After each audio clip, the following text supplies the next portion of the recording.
के सुन मेरे बाबूजी गांव के मुखिया हो, जे ज्यादा बोलबे तो सुन ले की कर देबो। पलटू सल्टू जो करने का जो काम किया, ये कहीं ना कहीं निश्चित रूप से जनता के बहुत बड़ा, हर आदमी को अपने अपने धर्म के बारे में बोलने का अधिकार है, किसी को आने से कोई रोक नहीं सकता। ये बिहार की धरती है, बिहार की नमस्कार, आप देख रहे हैं मगही न्यूज। मैं हूं सुधेंदु रमन। आज हमारे साथ लोजपा रामविलास के प्रवक्ता जितेंद्र यादव जी हैं। जितेंद्र यादव जी से हम जानेंगे कि सब बात करते हैं टोपी पहनने की, टोपी पहनाने की, लेकिन ना कोई रोजगार पर बोल रहा है, ना कोई महंगाई पर बोल रहा है, ना कोई अपराध पर बोल रहा है। आप क्या कहेंगे? देखिए, जो सबसे कमज़ोर पार्ट होता है ना, हर लोग उसी पार्ट पे बोलना शुरू करते हैं। आज टोपी पहनना और टोपी पहनने की बात है।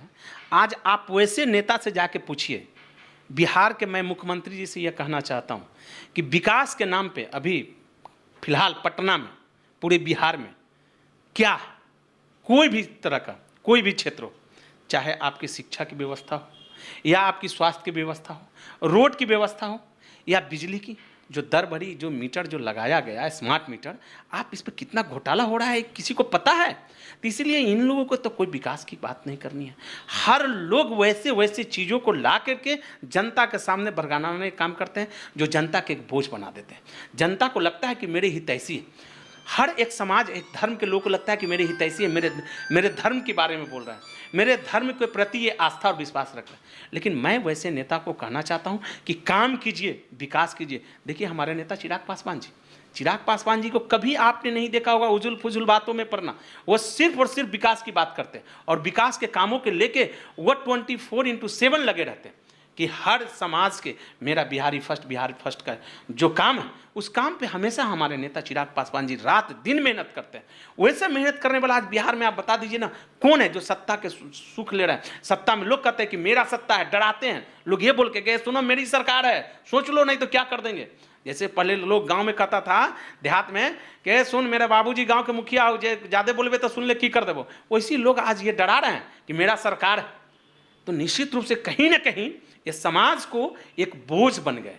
ये जो सरकार नीतीश कुमार जी जो पलटू सल्टू जो करने का जो काम किया, ये कहीं ना कहीं निश्चित रूप से जनता के बहुत बड़ा बोझ। समाज में कोई भी विकास की काम नहीं हो रही है। कोई भी एक ऐसी प्रगति आप बता दीजिए जिससे कि समाज का भलाई हो। आज हर तरह के लोग, आज आप देखिए 1 घंटा के लिए पटना में बारिश हुआ, तमाम गली मोहल्ला पानी से दह दहा गया, लेकिन आज पानी तक नहीं निकला। आज स्थिति क्या है? आज स्थिति बद से बदतर हो गई। आप शिक्षा की व्यवस्था, आप जाइए गांव में, एक जो स्कूल है सही से खुलता नहीं है। आज शहर के जितने भी स्कूल महंगा हो गए, उस पर किसी को विचार है करने का? क्या समय है? लेकिन हर लोग यही सोचते हैं कि हम कुछ बोल के, आज एक बागेश्वर बाबा आ रहे हैं, शास्त्री जी आ रहे हैं, उसके प्रति ये आस्था, ये विश्वास। अरे कौन धर्म की बात कर रहे हो? हर आदमी को अपने अपने धर्म के बारे में बोलने का अधिकार है। हर आदमी को अपने अपने धर्म के प्रति आस्था और विश्वास रखने का अधिकार है। आप कौन होते हैं किसी के धर्म पे रोकने वाले? भाई आप कौन हैं? तो बागेश्वर धाम के जो महंत हैं धीरेन्द्र शास्त्री आ रहे हैं, तो क्या लोजपा उनके समर्थन में है या विरोध में है? देखिए, मैं न किसी का समर्थन करता, न मैं किसी का विरोध करता।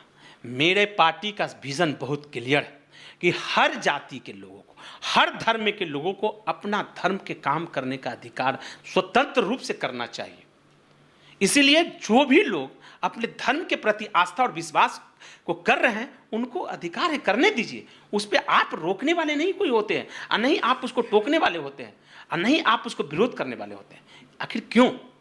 जगदानंद सिंह तो कह रहे हैं कि बाबा को जेल में होना चाहिए, ऐसे बाबा को। देखिए, अब हम जगदा बाबू सीनियर आदमी हैं, गार्जियन तुल हैं।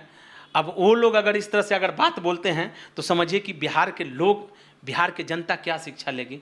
वैसे लोग जो ऑलरेडी इतने अच्छे पोस्ट पर रह चुके हैं, और उन लोगों का विचार विमर्श अगर इस तरह से हो, किसी के धर्म के प्रति आप अगर इस तरह से बात करते हैं, तो कहीं ना कहीं समाज में आप द्वेष पैदा कर रहे हैं, समाज को फोड़ने और तोड़ने का काम कर रहे हैं। तेज प्रताप भी तो एक सेना का गठन कर दिए, कहें कि बाबा बागेश्वर धाम वाले धीरेन्द्र शास्त्री को एयरपोर्ट से ही लौटा देंगे। देखिए, अरे उस सेना क्या सरकार है? वो तो खुदे बोले कि मेरा ही सरकार है, आके तो देखो मेरा सरकार ही है। तो अब ये सब चीज़ के गठन और फटना किसी को आने से कोई रोक नहीं सकता। ये बिहार की धरती है, बिहार की मिट्टी है, बहुत पवित्र मिट्टी है। यहाँ पे सभी आदमी को आने का अधिकार है और सभी आदमी को आके कहने और करने का अधिकार है। किसी को रोकने से कोई रोक नहीं सकता है, ठीक ना?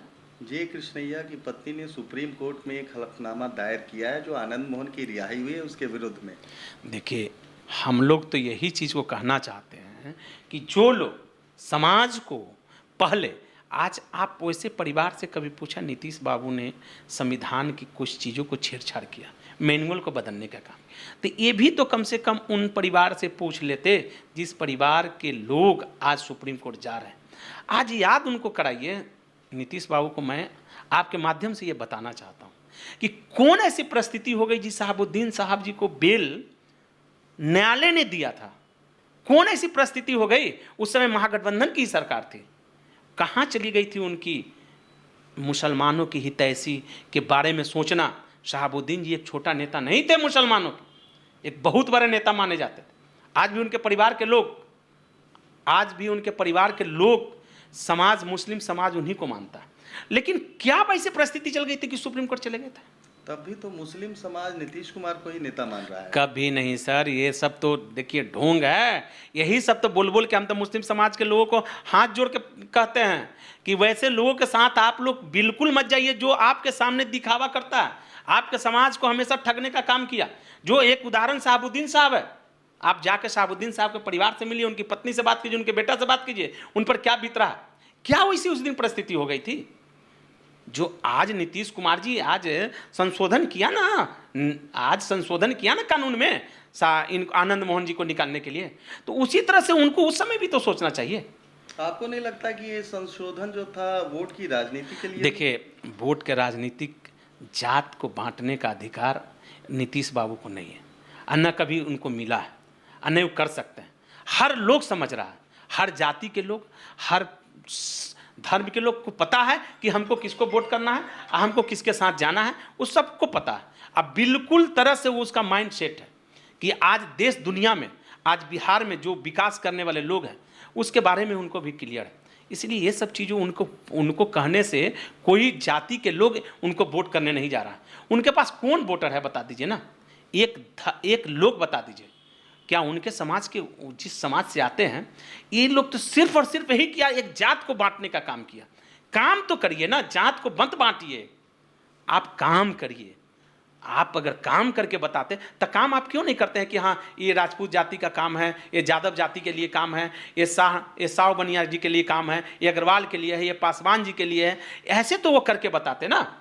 लेकिन सिर्फ वोट के लेकर के ये काम, ये फन, ये तो हम लोग उचित नहीं समझते। हमारे नेता चिराग पासवान जी ने आपने हमेशा देखा कि हमेशा एक A to Z की बात करते हैं और हर जाति और हर धर्म के बारे में बात करते हैं और उसके विकास के बारे में सोचते हैं कि उसकी समाज की विकास कैसे होगी। आज वैसे लोग जो दबे कुचले हैं, आज वैसे लोग जो आज आज़ादी के बाद भी विकास का नाम नहीं सुना, देखा नहीं, वैसे लोगों को घर में जाके तो देखे ना। तो नीतीश जी ये सब चीज़ करके कोई फायदा नहीं उनको। और वो जो एक दिन रात जो माला जप रहे प्रधानमंत्री, ये जपना छोड़ दें। आपके नेता जहां भी जाते हैं, चिराग पासवान जहां भी जाते हैं, लोगों का हुजूम लग जाता है। लोग ये कहते हैं कि अगले चीफ मिनिस्टर के रूप में बिहार के चिराग पासवान क्या संभव है, हो सकते हैं? संभव नहीं है तो पूरा विजन क्लियर है भैया। संभव क्या है, आपको देखने से नहीं पता चलता है। चिराग पासवान जी एक ऐसे नेता हैं, आज हर लोग उनमें आस्था और विश्वास के साथ चिराग पासवान को देख रहा है। चिराग पासवान जी के अंदर जो काम करने का जो शक्ति और ऊर्जा है, निश्चित रूप से बिहार का विकास कराने में सिर्फ और सिर्फ एक नाम चिराग पासवान। क्या ये बिहार फर्स्ट, बिहारी फर्स्ट का नतीजा तो नहीं है? जो उन्होंने कुर्बानी दी, एकदम उसका प्रतिफल एकदम निश्चित रूप से हमारे नेता चिराग पासवान जी ने कहा कि बिहार फर्स्ट, बिहारी फर्स्ट। बिहार के बारे में तो कोई बात करे, वैसे बिहारियों के बारे में तो बात करे ना। जाति के बारे में क्यों बात करना भाई? हर लोग तो एक बिहार के हैं ना, उसके बारे में बात कीजिए ना, उसके विकास के बारे में ना बात कीजिए। तो आप एक जाति के बारे में बात करते हैं, आखिर क्यों? इसलिए आपको विकास करना चाहिए, आपको ये जाति और धर्म के बारे में बात नहीं करना चाहिए। इसलिए कि हर लोग बिहार में ही है, चाहे वो कोई भी जाति के हो, कोई भी धर्म के लोग हैं, तो बिहार का विकास होगा तो निश्चित रूप से सभी का विकास होगा ना। तो विकास न कीजिए ना। तो ये जात को बांटने का काम, जात में जात लड़ाने का काम, धर्म में धर्म से लड़ाने का काम, ये लोग को सिर्फ और सिर्फ यही बच गया। हम इसको रोक देंगे, इसको मार देंगे, इसको पीट देंगे, इसको पकड़ लेंगे, इसको धर लेंगे, सेना गठन कर दिए। अरे काम करके तो बताइए ना। आप किसी धर्म के प्रति जो आप इस तरह से आप वखुला गए हैं, आग बबूला हो गए, आप बिहार में विकास तो करिए ना। निश्चित रूप से सबके विकास होगी ना। मतलब विकास की गंगा अगर बहेगी तो चिराग पासवान आएंगे तभी बहेगी। निश्चित रूप से जो आज तक के विकास बिहार में नहीं हुआ है, जो काम नहीं हुआ है, वो सिर्फ और सिर्फ चिराग पासवान करेंगे। और आने वाला समय में आपको चिराग मॉडल पूरा बिहार दिखेगा।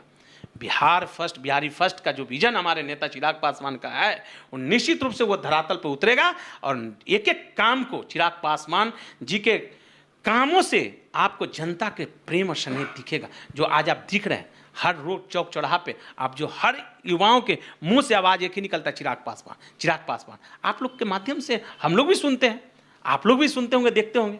तो हर लोग आस्था और विश्वास जमाए हुए हैं कि मुझे सब सिर्फ बिहार में चिराग पासवान। बिहार में सिर्फ और सिर्फ एक नाता है, चिराग लाओ बिहार बचाओ। चिराग को लाना है और बिहार को बचाना है, और नहीं तो निश्चित रूप से बिहार जो है ना काफ़ी वैसे स्थिति पे खड़ा हो गई है जो 90 के दशक पे जो आज जो स्थिति थी, आज वही स्थिति बिहार में आ गई है। तो ये थे जितेंद्र यादव जी, जिन्होंने कहा है कि अगर बिहार को बचाना है तो चिराग को लाना है। अब देखना है कि 2024 और 25 के चुनाव में क्या यही लहर बरकरार रह पाती है या नहीं।